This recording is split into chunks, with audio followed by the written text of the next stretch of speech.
오늘은 누가복음 10장 25절, 37절 우리 한 절씩 돌아가면서 봉독을 하도록 하겠습니다. 누가복음 10장 25절로 37절까지입니다. 제가 먼저 1절 보겠습니다. 어떤 율법 교사가 일어나 예수를 시험하여 이르되, 선생님, 내가 무엇을 하여야 영생을 얻으오리까? 예수께서 이르시되 한 사람씩 봉독하세요. 예수께서 이르시되 율법에 무엇이라 기록되었으며 내가 어떻게 읽느냐? 대답하여 가로되 내 마음을 다하며 목숨을 다하며 힘을 다하며 뜻을 다하여 주 너의 하나님을 사랑하고 또한 내 이웃을 내 몸과 같이 사랑하라 하였나이다. 예수께서 이르시되 내 대답이 옳도다. 이를 행하라. 그러면 살리라 하시니. 이 사람이 자기를 옳게 부르려고 예수께 여짜오되 그러면 내 이웃이 누구니까? 예수께서 대답하여 이르시되, 어떤 사람이 예루살렘에서 여리고로 내려가다가 강도를 만나매 강도들이 그 옷을 벗기고 때려 거의 죽은 것을 버리고 갔더라. 마침 한 제사장이 그 길로 내려가다가 그를 보고 피하여 지나가고 또 이와 같이 한 레위인도 그곳에 이르러 그를 보고 피하여 지나가되 어떤 사마리아 사람은 여행하는 중 거기 이르러 그를 보고 불쌍히 여겨 가까이 가서 기름과 포도주를 그 상처에 붓고 싸매고 자기 짐승에 태워 주막으로 데리고 가서 돌보아주고 그 이튿날 그가 주막 주인에게 데나리온 2를 내어주며 이르되, 이 사람을 돌보아 주라. 비용이 더 들면 내가 돌아올 때에 갚으리라 하였으니, 내 생각에는 이 세 사람 중에 누가 강도 만난 자의 이웃이 되겠느냐? 다 같이 이르되 자비를 베푼 자이니이다. 예수께서 이르시되 가서 너도 이와 같이 하라 하시니라. 아멘. 아멘. 아멘.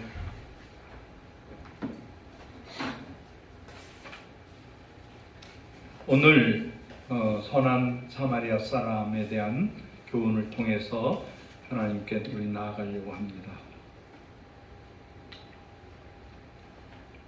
하나님은 정말 인간을 구원하시기 원하십니다. 또 어떤 면에서 무조건적인 사랑으로, 자비로 저희들에게 와주셨습니다. 그 사람이 잘났건 못났건 부자건 가난한 사람이건 어느 나라 사람이건 이런 것 따지지 아니하시고 무조건적으로 태양이 비치는 것처럼 우리를 사랑하십니다. 오늘 본문에 나와 있는 것은 우리가 주일학교 때도 듣고 평생을 살면서 굿 사마리탄, 선한 사람으로 우리에게 알려주고 있고, 또 우리 기독교는 어떠한 상황이 되더라도 선한 사마리아 사람처럼 살려고 노력을 하고 있습니다. 선한 사마리아 사람은 이 강도 만난 사람을 도와줄 때 자기가 가지고 있는 것으로 했어요. 이게 성경에 나온 사실을 그대로 말한다면 이 사람이 여행할 때 큰 돈을 가지고 다니는 거 아니고 자기가 여행을 하면서 필요한 것, 뭐 물건을 사 먹거나 뭐 숙박을 하거나 혹은 장사를 가서 물건을 사고 팔고 하는 그런 정도밖에 돈이 없었습니다. 넉넉하지 않았다는 거죠.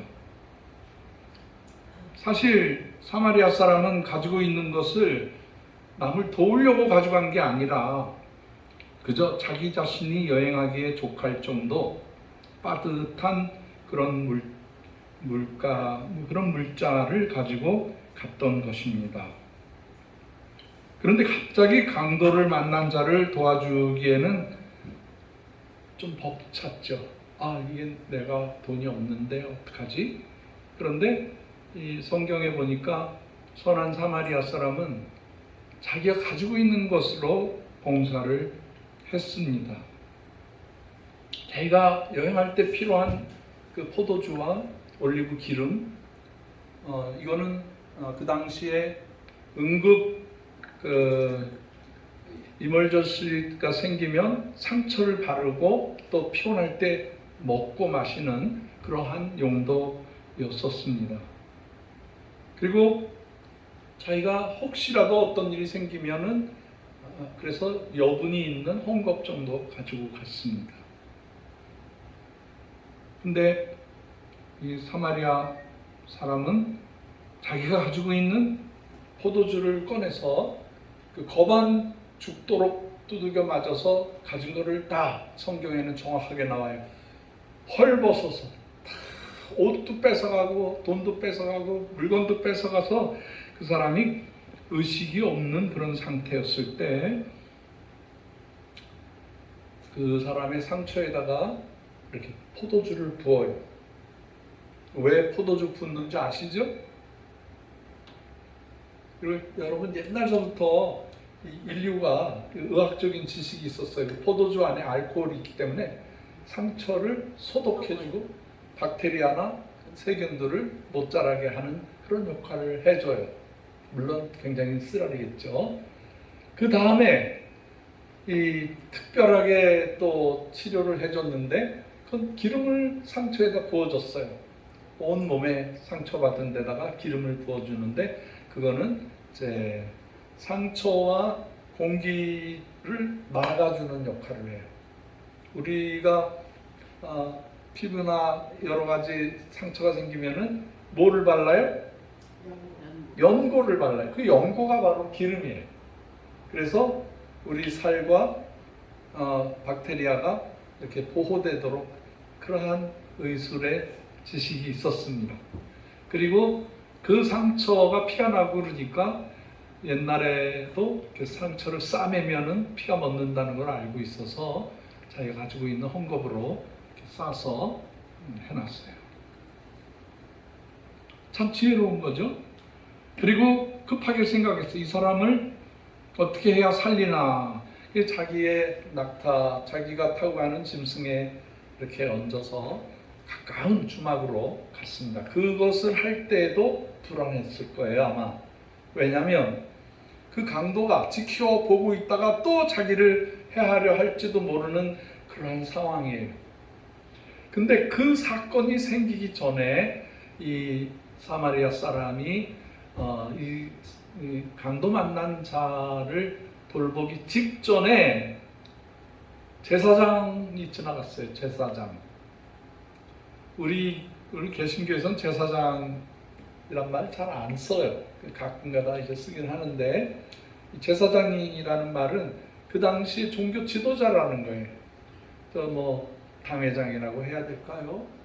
또 교회에 큰 직분을 가진 뭐 담임 목사님이라고 할까요?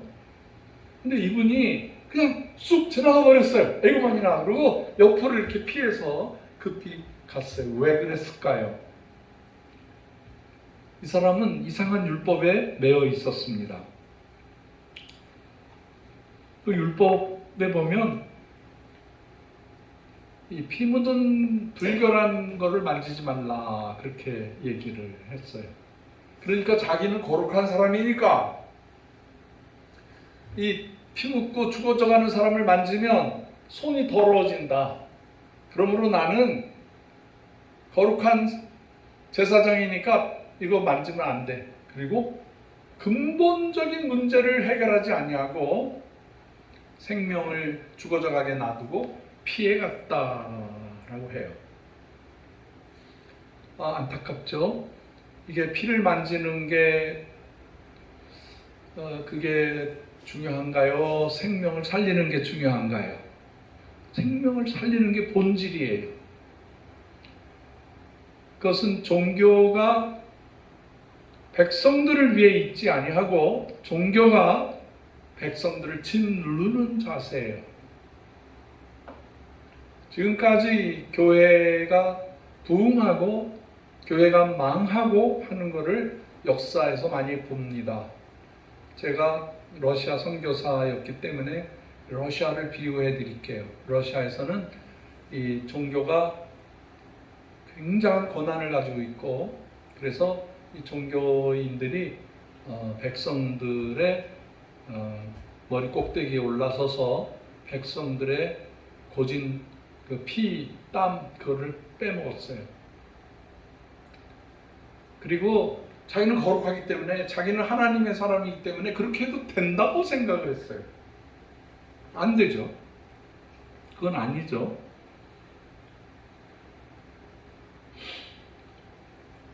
그 제사장이 가고 난 다음에 그 길로 다시 그 레위 사람이 지나갔어요. 종교인이죠. 종교를 위해서 존재하는 사람이죠.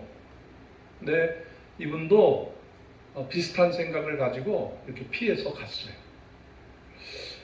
요즘에 우리 대한민국에 보니까 신천지, 통일교, 이상한 사람들이 정치에 나서서 나라를 위태롭게 하고 참 어려움을 지금 주고 있어요. 자기의 종교적인 선한 목적을 이루기 위해서 필요 없는 뇌물을 쓰는 거예요. 이거는 절대 안 되는 거죠.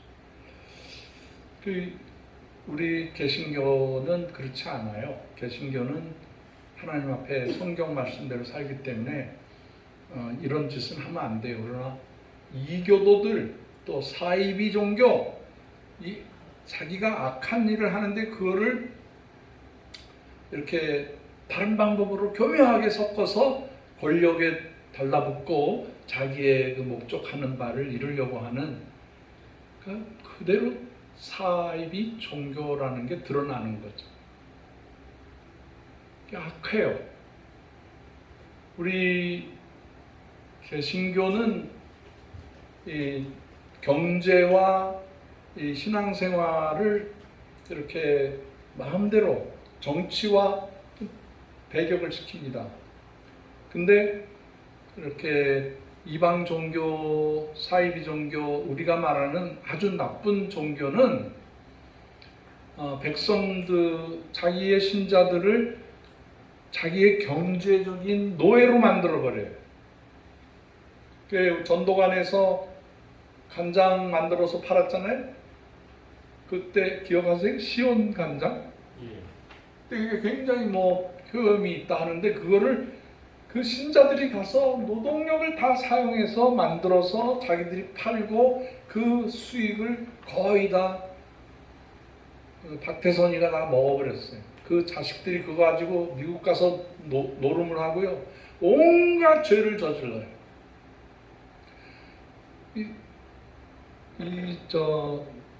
우리나라의 사이비 종교인들은 묘하게 신자들을 자기의 경제적인 구렁텅이에다 넣어놓고 노동력 빼먹고 모든 시간, 삶을 다 뺏어 먹어요.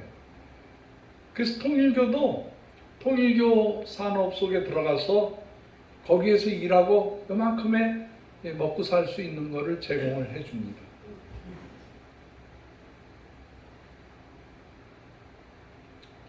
통일교뿐만이 아니에요. 신천지, JMS, 참 나쁜 사람들, 교주들이 많죠. 여기 우리 주회동산에서 제일 가까운 곳에 있는 사이비가 누구 있어요? 응? 여기서 한 5km 가면은 있는데 모르세요? 허경영이에요. 이 허경영이 이 거짓말을 하는 얘한테 속아 넘어.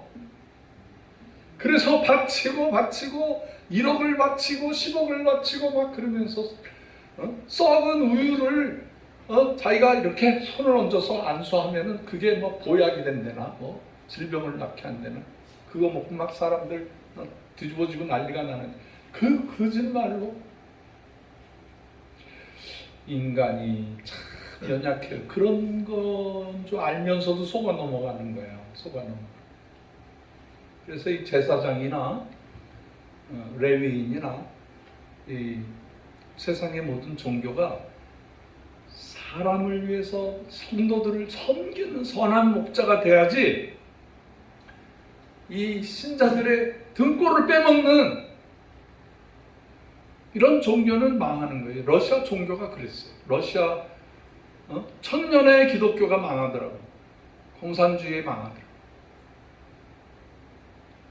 그래서 제가 망한 교회를 가서 봤어요. 모든 교회가 전부 창고가 돼 있고 뭐 장기판 두는 데로 바뀌어 있고 교회가 수영장으로 바뀌어 있고 소금이 빛이 자기 직분을 감당하지 않으면 무서운 저주가 백성들에게 임하게 되는 거예요. 그런데 예수님께서는 그걸 꿰뚫어 보시고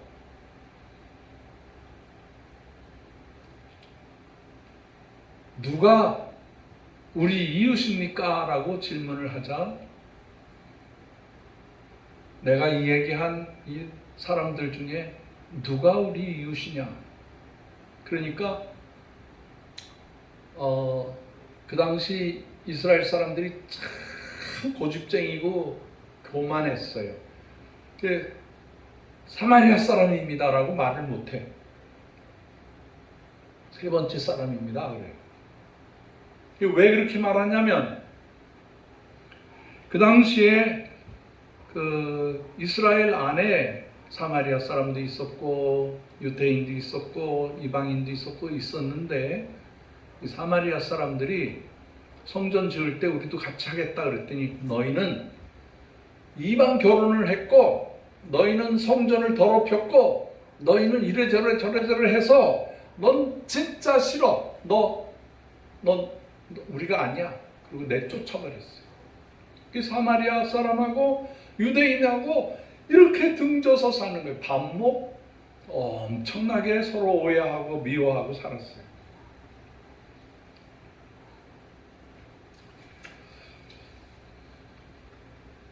그때 예수님께서 그 상황을 잘 알고 계시는데 그 사마리아 사람을 예로 들어서 말씀하십니다. 사마리아 사람, 이 사람 착하다. 이 사람 왕따 당해도 이 사람 좀 이상한 사람이라도 하나님은 이런 사람도 사랑한다는 것을 표현해 주시는 거예요. 우리가 인생 살다 보면 마음에 드는 사람이 있고 마음에 안 드는 사람도 있어요. 아이고 쳐다보기도 싫은 사람이 있어요. 제가 솔직하게 고백할게요. 제가 선교사 때는요. 이 사람도 사랑하고 저 사람도 사랑하고 섬길 수 있는 한 최대한으로 섬겼는데 그게 과부하가 생기더라고요. 내가 그 정도의 인격이 아닌데 뭐 사랑하는 채를 했는데 그게 막 이빨도 상하게 되고 막 온몸이 힘들어지고 그러더라고요. 아유 내가 100% 사람을 다 사랑하지 못하는구나. 참 내가 죄인이다 라는 생각을 할 때도 있습니다.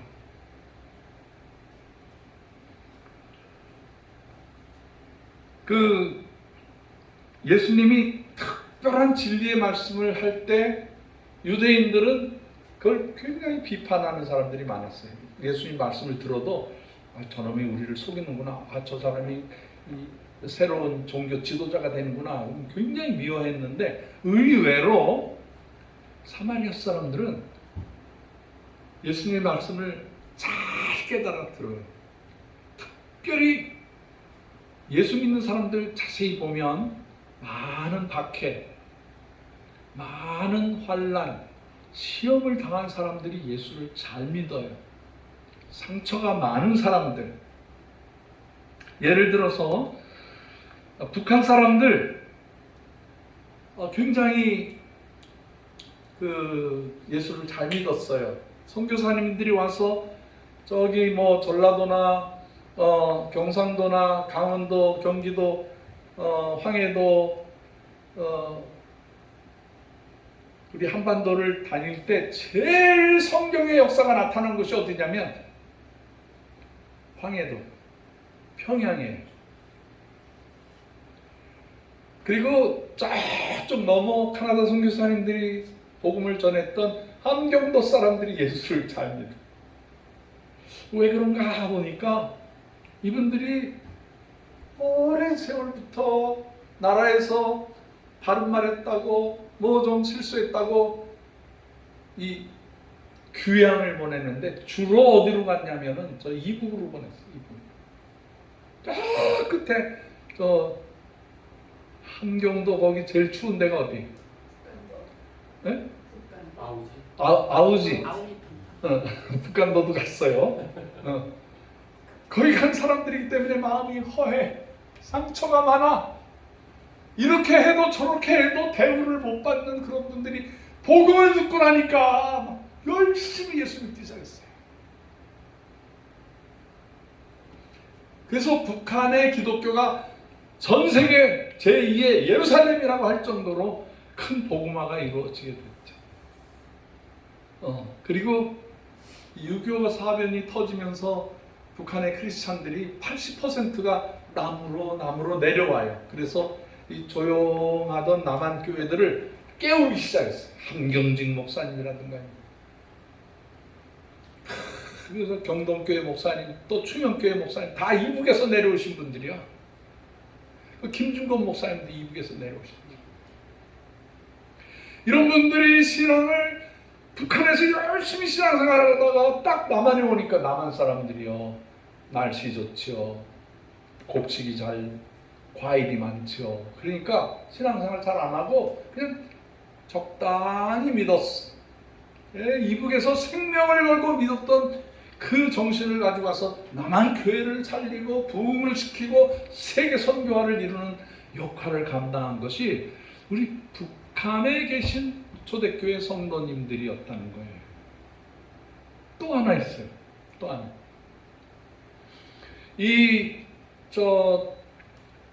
일정시대나 뭐 우리 정치사를 보면은 제일 많이 옳은 의거를 일으키고 항쟁을 일으키고 막 그랬던 지역이 전라도 지역이에요. 전라도 사람들이 하도 많이 학대를 받고 뭐 이게 최근의 일이 아니에요.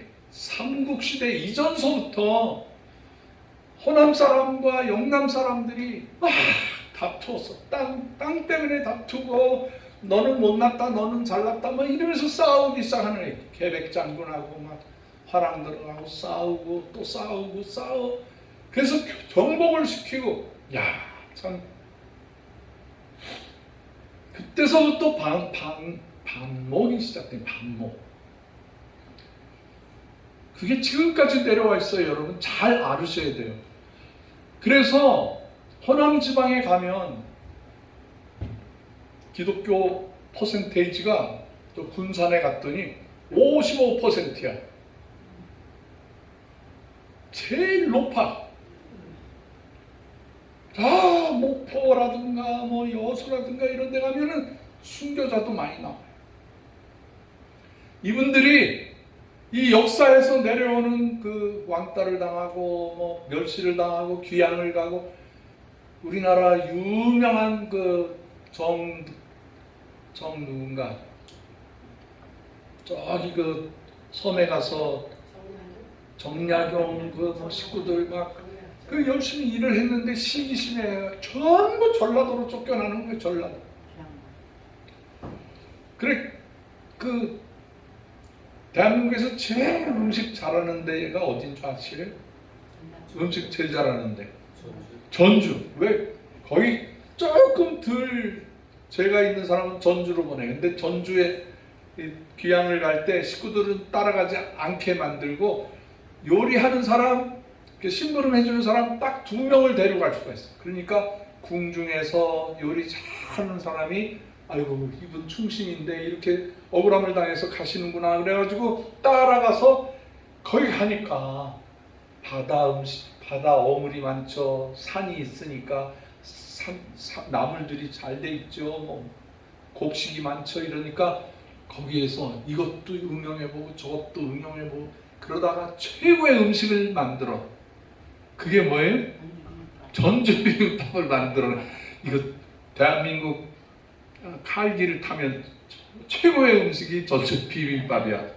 근데 전주 비빔밥보다 더 신선한 게 있는데 그게 뭔지 아세요? 이번 주 비빔밥. 뭐 알아들으실래나 뭐 콩나물 비빔밥. 이번 주 비빔밥. 전주 비빔밥보다 이번 주 비빔밥이 좀 낫다. 가끔 웃겨도 못 알아듣는 사람이 있어. 다음 주 비빔밥이 더 맛있어요. 그건 아직 안 먹어봤어. 이제 좀 알아듣고 웃으시네. 그래서 이제 어떻게 하다가 전라도 얘기까지 나왔습니다.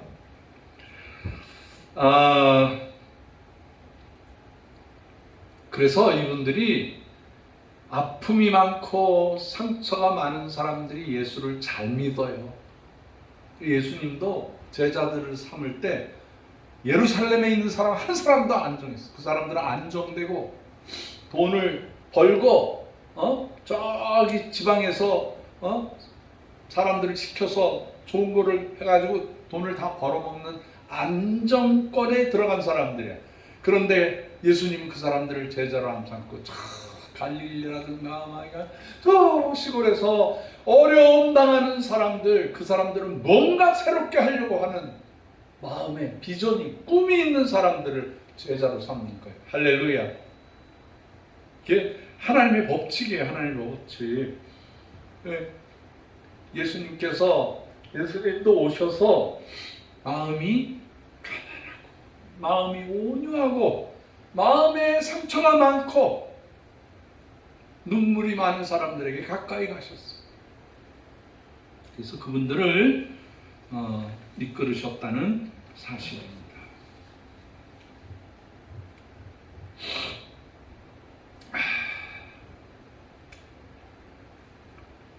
이 사마리아 사람은 그 당시에 엄청난 그 지역 사회에 대한 반목이 심할 때, 그러니까 우리가 지금은 가장 큰 반목이 북한 사람하고 남한 사람들의 반목이 제일 심해요.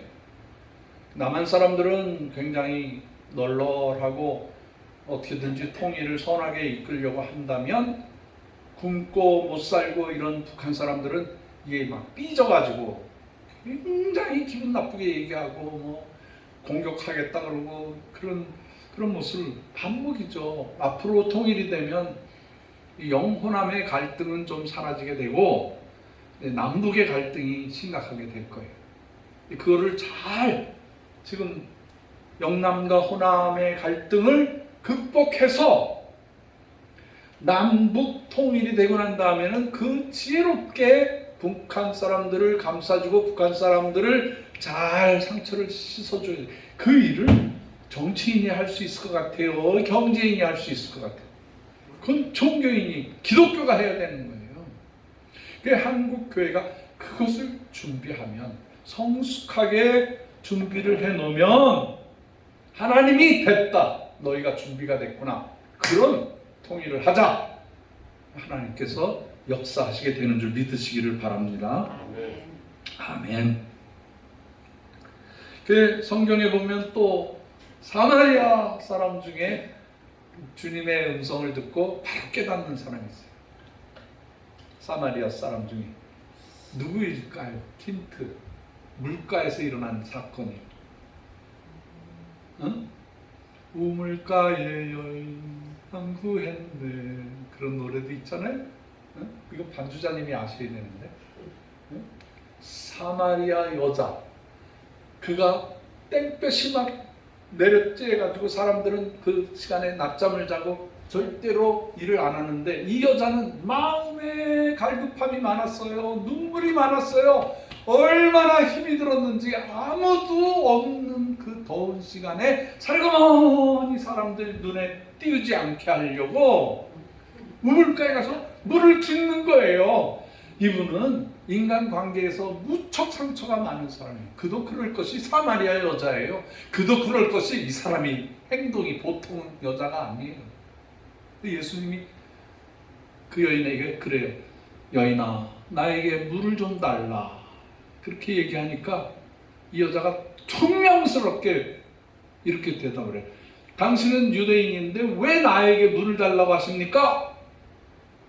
그러니까 예수님께서 네가 내가 누구라는 걸 알면 그런 말을 하지 않았을 텐데. 세상에서 마시는 물은 금방 목마르잖아. 근데 내가 주는 물을 마시면 영원한 생명을 얻게 돼. 그러니까 그 자리에서 이분이 메시아라는 걸 알아들어. 아, 이게 머리가 좋은 여자예요. 그리고 바로 우리가 어떻게 예배해야 됩니까? 예루살렘에 가서만 예배 드려야 됩니까? 우리 이 사마리아 사람들은 어디서 예배 드리라는 말입니까? 그리신 산에서 드려야 됩니까? 어디에서 예배 드릴 데가 없습니다만, 그 하소연을 하니까 예수님께서 우리는, 하나님은 영이시니 예배하는 자마다 진실을 다해서 예배 드리면 거기가 하나님을 만나는 자리다. 할렐루야. 그러니까 이 자리가 하나님을 만나는 진실한 자리라고 생각한다면 바로 여기가 성령의 역사가 나타나는 거예요. 주님이 여기 계시는 거예요. 그래서 그 여인이 기뻐 뛰면서 그냥 달려가면서 자기의 창피하고 부족한 면이 있지만 사람들에게 메시아가 나타났다고, 여기 메시아가 나타났다고 막 그래요. 이 여자가 세상이 싫고 어려운 것은 자기의 족속이, 자기의 가문이, 자기의 태어난 것이 참 안 좋은 그런 모습이었고, 또 그 여인이 남편이, 예수님 벌써 아셨어. 네 남편 5명도 데려오라 그래. 지금 살고 있는 6번째 남편도 데리고 오라 그래. 놀라신 거지. 이분이 한 사람하고 사귀었는데 이 사람이 상처를 주고 가고, 또 사귀어봐서 제대로 인생을 살려고 그랬더니 이 사람 더하네?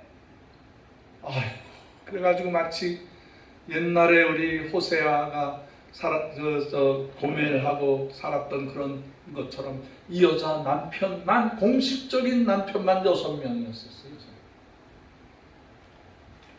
그런데 진리를 바로 깨달아버리는 거예요. 얼마나 마음이 갈급했으면 예수님의 그 영생수를 깨닫고 드디어 메시아가 나타났다. 우리를 편견 없이 우리 같은 것들도 사랑해 주시는 하나님의 아들이구나.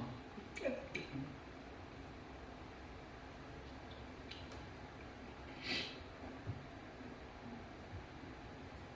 보니까 아프리카 사람들이 많은 자원이 있는데 그 서구에서 쳐들어가 가지고 그 선진 무기, 그 계획을 가지고 아프리카 사람들을 참 나쁘게 했어. 아프리카 사람들을 많이 죽이고 무식하다고 노예로 갖다 쓰고. 네가 아프리카 사람들이요, 그 상처가 있어서 아프리카에 가서 아프리카 사람들 예배 드리는 거 보니까 얼마나 진심으로 예배를 잘 드리는지 몰라. 그래서 제가 아프리카 사람들을 보면서 깜짝 놀랐어요. 야, 이 사람들 시커멓고 무섭게 생기고 그래서 예수도 아니에요. 제가 남아공국도 가보고 뭐 여러 군데 가봤는데 아프리카 사람들이요, 찬양도 열심히 해요. 우리 헌금할 때 이렇게 그냥 이렇게 살짝 하잖아. 근데 아프리카 사람들은요, 찬양할 때 막 춤을 추면서 나와. 기뻐서 자기 헌금을 드려. 참 얼마나 설교도 강렬하게 하고 믿음으로 사는 사람들이 많은지 몰라요. 제 편견이 사라졌어.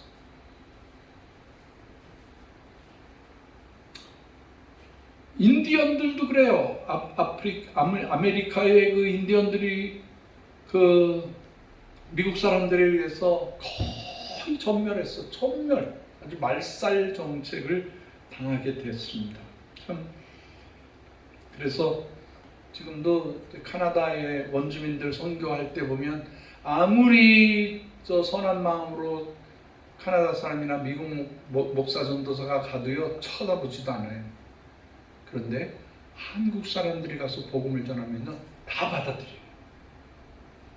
왜냐하면 한국 사람들이 고난을 아는 분들이기 때문에, 그리고 자기들하고 부닥친 일이 없어.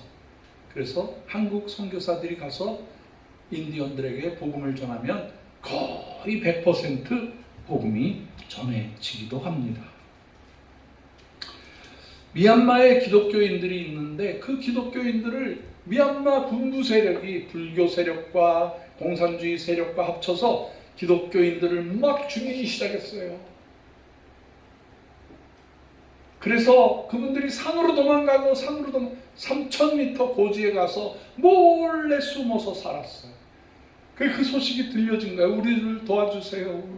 우리가 먹을 게 없어요. 고구마 소문이 났는데 고구마 좀 심어주세요. 그래서 저희가 갔잖아요. 산 꼭대기로. 근데 그분들이 예배 드릴 때 보니까 얼마나 간절하게 듣는지. 미얀마 기독교인들, 이번에도 네팔 사람들, 네팔 교회가 많이 부흥되는데 네팔 사람들이 이 항모를 일으켜가지고 큰 혁명을 일으켰어요. 네팔에. 이번에 뉴스에서 여러분 많이 보셨을 거예요. 그 가진 자들이, 정권을 가진 자들의 아들들이 그 뇌물로 받은 돈을 가지고 너무너무 호화롭게 쓰고 그걸 또 SNS에서 자랑을 했네. 우리는 뭐 비행기를 타고, 우리는 요트를 타고, 뭐 그냥 반지가 이렇고 많고 뭐 그 자랑을 하니까 일거리가 없어서 쩔쩔매는 네팔 사람들이 안 되겠다 해가지고 거기서 혁명을 일으켰어요. 그래서 혁명을 일으켜가지고 많은 그 부정 축제자들이 도망가다가 막 잡혀서 어려운 일 당하고 막 그러는 모습도 봤어요. 네. 네팔에 이제 기독교의 혁명이 일어나야 될 것 같아요. 깨끗한 사람. 이런 분들도 네팔에 가니까 우리 선교사님들이 노력을 많이 해서 네팔 복음화를 이루어드리고 있는 것을 봤습니다. 우리 기독교인은 어떤 면에서 여당을 사랑해야지, 야당을 사랑해야지 그런 관념이 있어서는 안 돼요. 여러분, 저는 이런 마음도 있어요. 성소수자들에 대해서도 저는 마음이 열려 있어요. 예. 그분들은 오리엔테이션, 태어날 때부터 그런 성향으로 태어나신 분들이 계세요. 그런 분들을 손가락질해서는 안 돼요. 그분들도 예수 믿고 구원 받아야 돼요.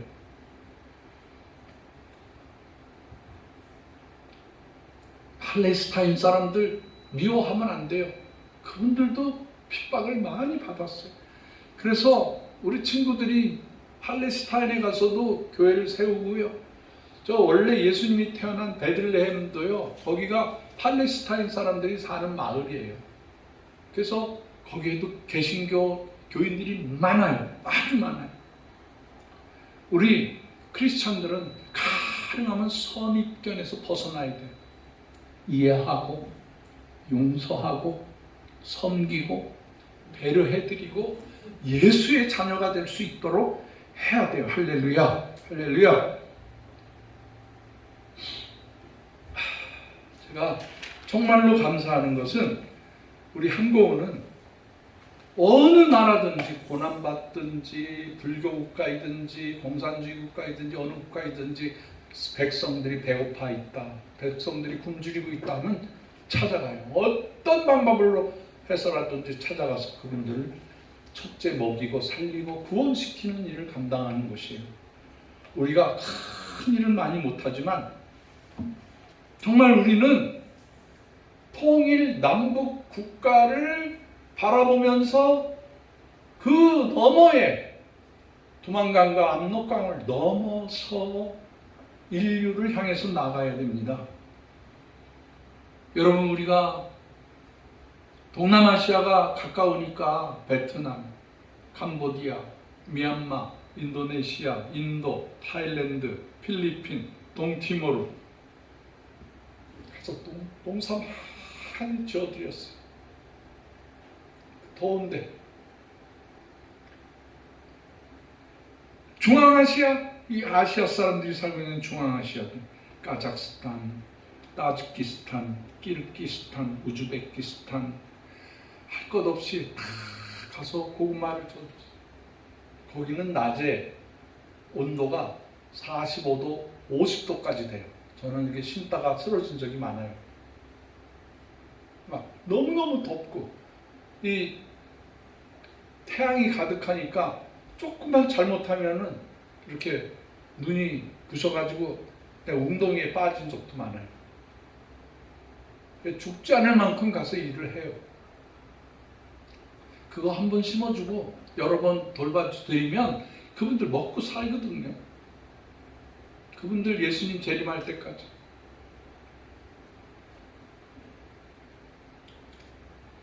우리 아프리카도 남아공국, 탄자니아, 에티오피아, 차드까지 아프리카도 가서 다 심어주고 잘 되면 농사 잘 되면 이웃에게 이웃 나라에 퍼뜨리라고 저희가 다 그렇게 해드리고 있어요. 우리 한국은 지역 편역 이렇게 한쪽만 사랑하는 게 아니에요. 중남미에 가서도요, 파나마에도 심어드리고요, 동티모르에도, 쿠바에도, 볼리비아, 멕시코, 온두라스, 아이티 어떻게 해서든지 그분들을 먹고 살 수 있도록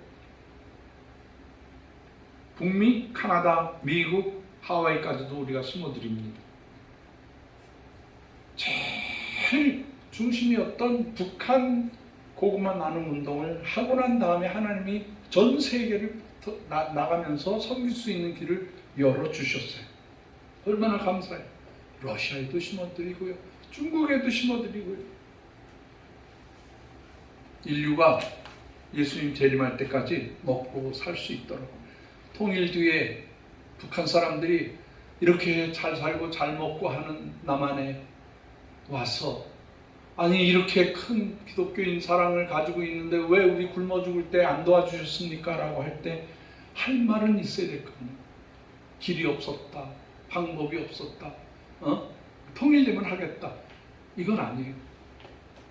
보세요.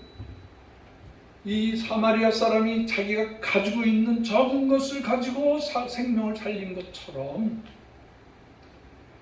이 사렙다 과부가 자기가 가지고 있는 마지막 밀가루, 마지막 기름 한 방울, 이거 아들한테 먹이고 다 굶어 죽을 생각을 했는데 그거를 주의 종 앞에 그 떡 한 조각을 이렇게 드렸어요. 그리고 3년의 흉년을 이겨냈습니다. 기독교는요, 섬김, 자기가 가지고 있는 것을 가지고 섬길 때 놀라운 역사가 나타나는 거예요. 5천 명의 남성과 여성들, 어린아이들까지 다 합치면 2만 명이 벌판에서 예수님 말씀 듣겠다고 목마른 사람들이 그 말씀 듣다가 배가 고픈 거예요. 배가 고파. 그랬을 때 예수님께서 너희들 중에 먹을 것이 있는 자는 내게로 가져오라. 그게 뭐 다 먹었지 뭐가 있겠어. 그때 어린아이 하나가 물고기 2마리, 보리떡 5개를 가지고 왔어. 조그만 걸 가져왔어. 애가 먹는 거. 그때 예수님께서 축사하시고 너희들이 나누어 주어라 했을 때 그게 5천 명이 먹고 12광주리가 남았어. 내가 가지고 있는 것으로 충성할 때 하나님께서 역사해 주시는 줄 믿으시기를 바랍니다. 우리 한국은도 물질이 이렇게 많은 곳은 아니에요.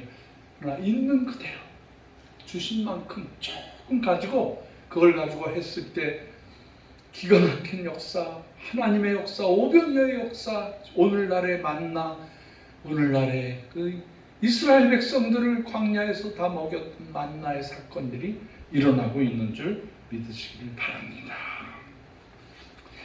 우리가 이 가을 좋은 철을 맞이해서 우리가 할 수 있는 모든 일을 또 감당하도록 그렇게 하십시다. 우리 한고은은 사마리아 사람의 후손입니다. 기도하겠습니다. 하나님 아버지 감사합니다. 9월 셋째 주일 이렇게 귀한 날, 시원하고 복된 날 주셔서 감사합니다. 이 날을 통해서 하나님께 영광을 돌리고 또 우리에게 주어진 북한 백성과 열방의 백성들을 잘 먹이고 살리고 구원하는, 잘 섬기고 배려할 수 있도록 역사하여 주시옵소서. 갈수록 여러 가지 시험들이 있지만 하나님께서 이 일을 끝까지 잘 감당할 수 있도록 우리 한고은에게 복을 내려 주시옵소서. 온근 각처에서 모여든 저희들을 하나님이 복 주시옵소서. 예수님의 귀하신 이름으로 기원하옵나이다. 아멘. 감사합니다. 455장 부를 때에 강정혜 목사님 나오셔서 헌금봉사 기도까지 해주시기를 바랍니다.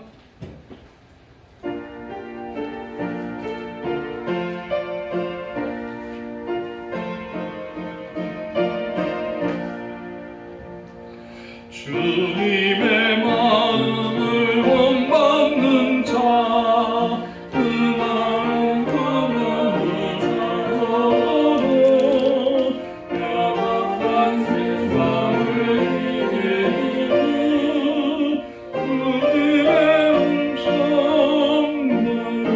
들으시라. 주님의 마음을 받아 살면서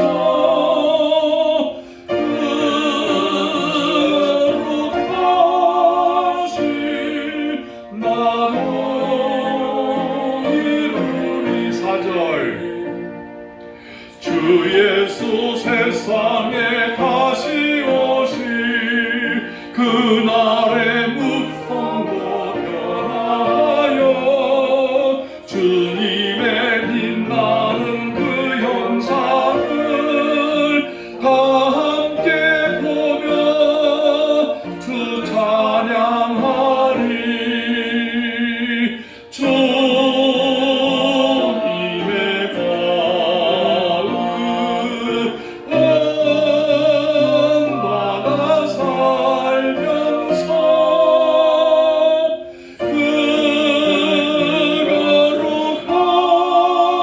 거룩하심 나도 이루리. 아멘. 강 목사님 기도해 주시고 광고 말씀 해 주시겠습니다.